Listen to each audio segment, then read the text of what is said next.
ने भी ईरान के वार के बाद ऐसा पलटवार किया है कि उसके 15 ठिकानों पर बमबारी की तस्वीरें आने लगी हैं। तो एक तरफ ईरान की तरफ से, क्योंकि इजरायल लगातार दक्षिणी लेबनान को निशाना बना रहा था, ईरान की तरफ से पलटवार किया गया, तो वहीं इजरायल की तरफ से भी अब कई ईरान के ठिकानों पर बमबारी और मिसाइलों से प्रहार किया जा रहा है। देखिए, ट्रंप ये नहीं चाहते हैं कि अब यहां से युद्ध भड़के। वो चाहते हैं कि ईरान के साथ जो डील हो रही है उस पर बातचीत हो।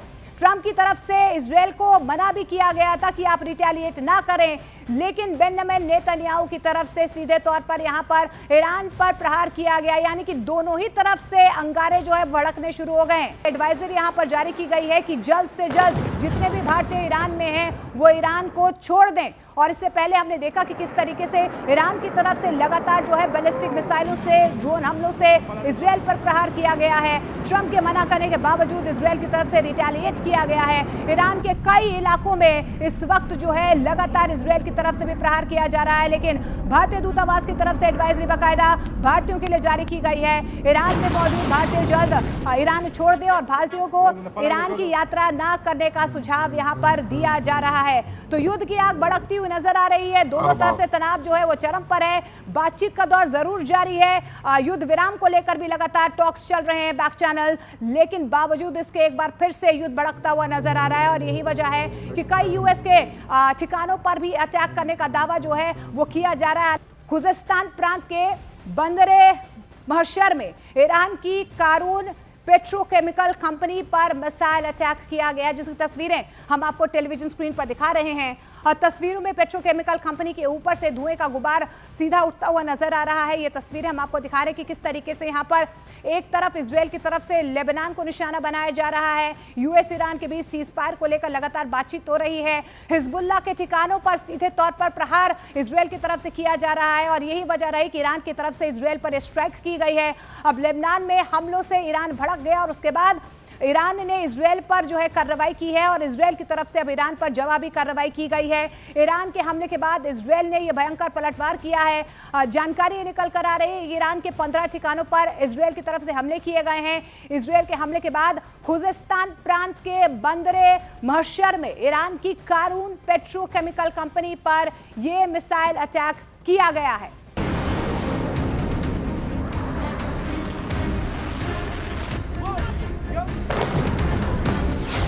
मिसाइलों से फिर दहला पश्चिम एशिया। ट्रंप रोकते रह गए, युद्ध छिड़ गया।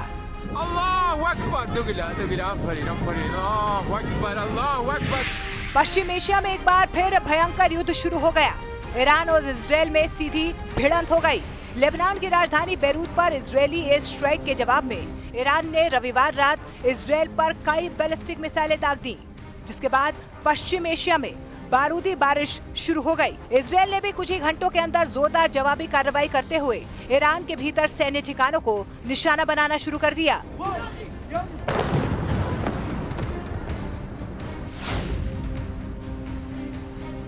ईरान ने मिसाइलें दागकर इजरायल के सेंट्रल इलाकों को निशाना बनाया, जहां पेटाह टिकवा सहित कई इलाकों में सायरन गूंज उठे। इजरायली सेना का ये दावा है कि उसके एयर डिफेंस सिस्टम ने ज्यादातर मिसाइलों को हवा में ही नष्ट कर दिया, लेकिन इस हमले को एक गंभीर उकसावे के तौर पर देखा गया। इसके जवाब में इजरायल ने पश्चिम और मध्य ईरान में बड़े पैमाने पर हवाई हमले किए। तेहरान, तबरीज, इस्फहान और करज जैसे प्रमुख शहरों में धमाकों की आवाजें सुनी गईं। रिपोर्ट्स के मुताबिक करीब 15 सैन्य ठिकानों को निशाना बनाया गया, जिनमें drone base, missile launch sites और कई रणनीतिक सैन्य ढांचे शामिल थे। इजरायली हमलों के बाद ईरान ने तेहरान के इमाम खुमैनी इंटरनेशनल एयरपोर्ट के आसपास का एयर स्पेस बंद कर दिया, जिससे स्थिति की गंभीरता का अंदाजा लगाया जा सकता है। ईरान के IRGC ने इन हमलों की पुष्टि करते हुए चेतावनी दी है कि अगर इजरायल ने अपने हमले जारी रखे तो उसे और भी विनाशकारी जवाब का सामना करना पड़ेगा। ईरान ने पहले ही संकेत दे दिए हैं कि ये केवल एक चेतावनी थी और आगे की कार्रवाई कहीं ज्यादा व्यापक हो सकती है।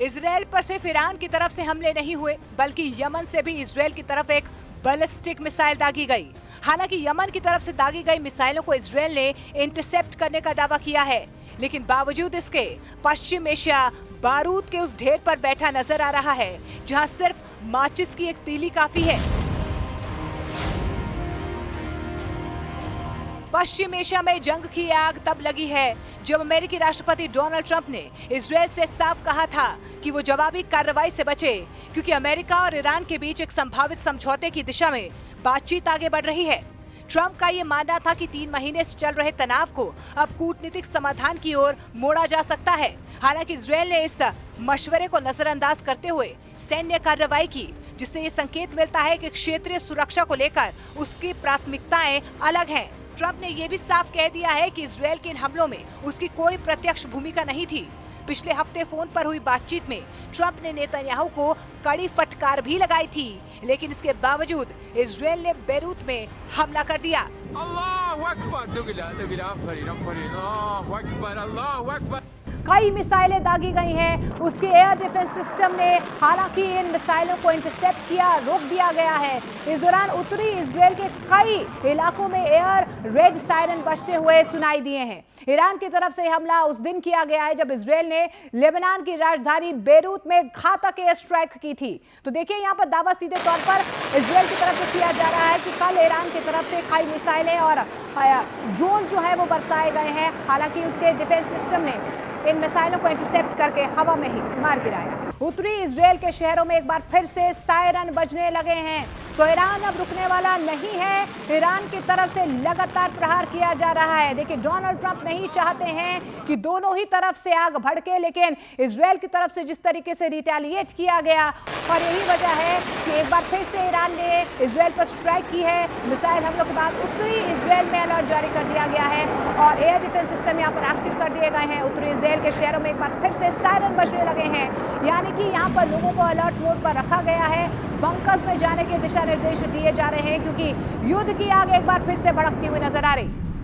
इजरायली सेना के मुताबिक यमन से मिसाइल लॉन्च का पता चला, जिसके बाद तुरंत एयर डिफेंस सिस्टम को यहाँ पर एक्टिव कर दिया गया। और आप देखिए, ये सायरन की आवाजें आपको सुनाई दे रही हैं कि किस तरीके से यहाँ पर एयर डिफेंस सिस्टम्स को एक्टिव कर दिया गया है, यानी कि मिसाइलों की जो बौछार ईरान की तरफ से की जा रही है उन्हें हवा में ही मार गिराया जा रहा है। लेकिन जंग से पहले आसमान में देखिए कि किस तरीके से आसपास इलाकों में अब सायरन की आवाजें गूंजने लगी हैं, यानी कि पश्चिम एशिया में एक बार फिर से युद्ध भड़कता हुआ नजर आ रहा है। दोनों ही तरफ से सीज फायर की बातचीत लगातार आगे बढ़ रही है, लेकिन बावजूद इसके ईरान की तरफ से, क्योंकि इजराइल लगातार दक्षिणी लेबनान को निशाना बना रहा था, इजराइल की तरफ से ये कहा जा रहा था कि हम हिजबुल्लाह की कमर को तोड़कर रख देंगे। हिजबुल्लाह के ठिकानों पर अटैक किया जा रहा है, लेकिन ईरान ने कह दिया अगर आप लेबनान पर इस तरीके से अटैक करेंगे तो हम भी पलटवार करेंगे।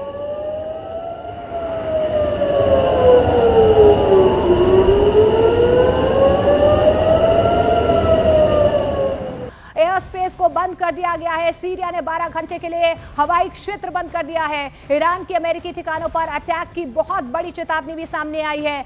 हमले के बीच ईरानी दूतावास का एक पोस्ट जो है वो तेजी से वायरल हो रहा है। यूएस इजराइल ताकत की भाषा ही समझते हैं, ईरानी दूतावास की तरफ से सामने आया है। सीरिया ने 12 घंटे के लिए अपना एयर स्पेस बंद कर दिया है। एहतियातन आप देखिए यहाँ पर एयर स्पेस को बंद किया गया है, लेकिन हमले के बीच यहाँ पर ईरान की तरफ से भी एक बहुत बड़ा मैसेज सामने आया। उन्होंने कहा है कि यूएस इजराइल ताकत की भाषा ही समझते हैं। लेकिन इससे पहले डोनाल्ड ट्रंप ने इजराइल से कहा था कि वो शांति बरते, रिटेलिएट ना करे। वही ईरान से भी उन्होंने कहा था कि वो शांति का रास्ता अपनाए, क्योंकि डील जो है वो निर्णायक मोड़ पर आ चुकी है, डील हो रही है और जो डील डोनाल्ड ट्रंप करेंगे वही डील नेतन्याहू को माननी होगी।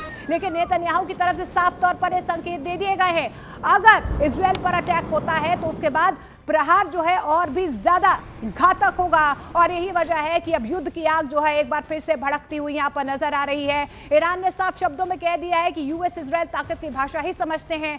और हमने देखा कि किस तरीके से ईरान की सड़कों में, लेबनान की सड़कों में जब ईरान की तरफ से अटैक किया गया इजराइल पर, इजराइल के कई ठिकानों पर, उसके बाद जश्न का माहौल भी ईरान और लेबनान की सड़कों पर नजर आया। लेकिन इस बीच देखिए, इजराइल के खिलाफ हूती ने भी अब मोर्चा खोल दिया है।